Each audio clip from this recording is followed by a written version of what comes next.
तमाम महाराष्ट्र की जनता की ओर से उन्हें बहुत बहुत श्रद्धांजलि अर्पित करता हूं और साथ ही में मैं तमिलनाडु की जनता को ये कहना चाहता हूं कि आपके दुख में पूरा महाराष्ट्र शामिल है। मैं अपेक्षा करता हूं कि जल्दी ही ये जो दुख है इस दुख से बाहर आने की शक्ति तमिलनाडु की जनता को और देश की जनता को मिलेगी। काल रात्री तमिलनाडूच्या मुख्यमंत्री जयललिताजी यांचं अतिशय दुःखद निधन झालं।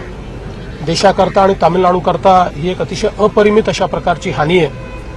आपल्याला सर्वांनाच माहिती आहे की श्रीमती जयललिता यांनी तामिळनाडूच्या विकासामध्ये अतिशय महत्त्वपूर्ण योगदान दिलं आणि लोकांचं प्रचंड मोठं प्रेम हे जयललिताजींना त्या ठिकाणी लाभलं आणि अनेक वर्ष एक युग हे जयललिताजी यांनी पूर्णपणे त्या ठिकाणी आपल्या कामाने आपल्या झंझावाताने लोकांना प्रभावित केलं। आज त्यांचा मृत्यू झाल्यामुळे तामिळनाडूची आणि देशाची एक मोठी हानी झाली आहे आणि मी एवढीच प्रार्थना करतो की या दुःखातनं बाहेर येण्याकरता तामिळनाडूच्या जनतेला त्या ठिकाणी शक्ती मिळावी।